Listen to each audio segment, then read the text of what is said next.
these secretive black projects. Paula, 18 years ago this month, the Air Force gave the public its first look at the stealth fighter. This reporter even saved his media pass from that day because the plane was and is so cool. What we didn't know back then is that by the time the military unveiled the stealth to the world, it had already been flying for more than 10 years. Earlier this month, the I-Team watched as the stealth was retired from service, which raises the question, what new toys are they working on out there? The answer may lie in patches. Yeah, not much going on out here today. A handful of aviation watchers and a lone TV camera were the only uninvited eyewitnesses earlier this month when the last of the F-117 Nighthawks, better known as the stealth fighters, flew into mothballs and into history. Thanks for the ride today. Thank you for the show. As far as outsiders know, there's nothing else of note going on at the Tonopah Test Range, a.k.a. Area 52.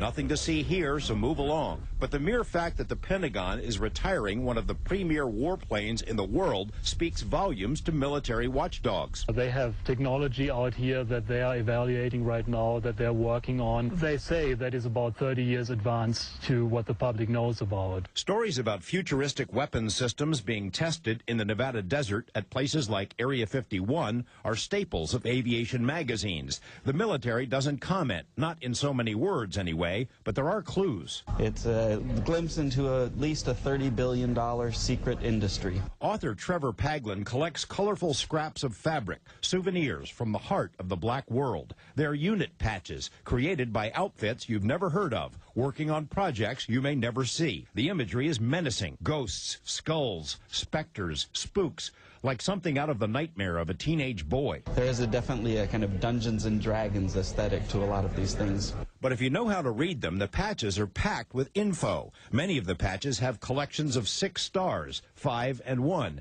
telling the world that the program, whatever it is being tested at Area 51. The lightning bolt is associated with electronic warfare.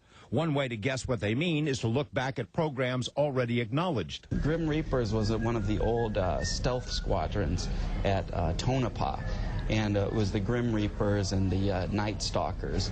And when those units became public, they had to change their names. Grim Reapers apparently was too satanic for the military brass, and so they became the Ghost Riders. There are a lot of inside jokes. This acronym, NOYFB, is telling the world in not too polite terms to butt out. The exact words will come to you in a minute. In a nod to the persistent stories about ETs in the desert, there's a patch for Mars, Materials Application Repair Section, whose members were known as Martians. Their job was to repair radar-absorbent coatings on stealth planes. There are plenty of other aliens, too. The Latin inscription means, let them hate so long as they fear. This patch for the Classified Flight Test Unit 509, the same unit involved in the infamous Roswell incident, includes a reference to an old Twilight Zone episode, To Serve Man, in which aliens ate humans. One version includes the Latin phrase, tastes like chicken. Well, over and over again, you see in this world that they've really adopted the alien as a kind of mascot. It's become a kind of inside joke. Sometimes the clues are not obvious until it's too late. This is the patch for the bird of prey. Note the shape of the handle on the sword. It's the same shape as the aircraft, which flew at Area 51 for 6 years and was then retired without ever being publicly acknowledged. When they retired the bird of prey, nobody had heard of the bird of prey before. Then all of a sudden, they retired it. Every one of the patches tells its own story. Many are completely indecipherable. The Minotaur, the Night Stalker, the Vindicator. In 30 years, maybe they'll tell us what we paid for. The design of the patches is approved by higher up so that no secrets are accidentally spilled. Contrary to public perception, secrets can be kept and are being kept. We see what they allow us to see. All the patches have been compiled in this book by Trevor Paglin. I could tell you, but then I would have to be destroyed by you. That phrase is taken from one of the patches. There is a link on our website as well. We've got a bunch of the patches posted there, and we've got a link to the Roadrunners. That's a group of guys who formerly worked out there. We are told that the guys at Area 51 are watching us tonight. Hey guys, you're doing a great job. How about a tour? Really? Those are great patches.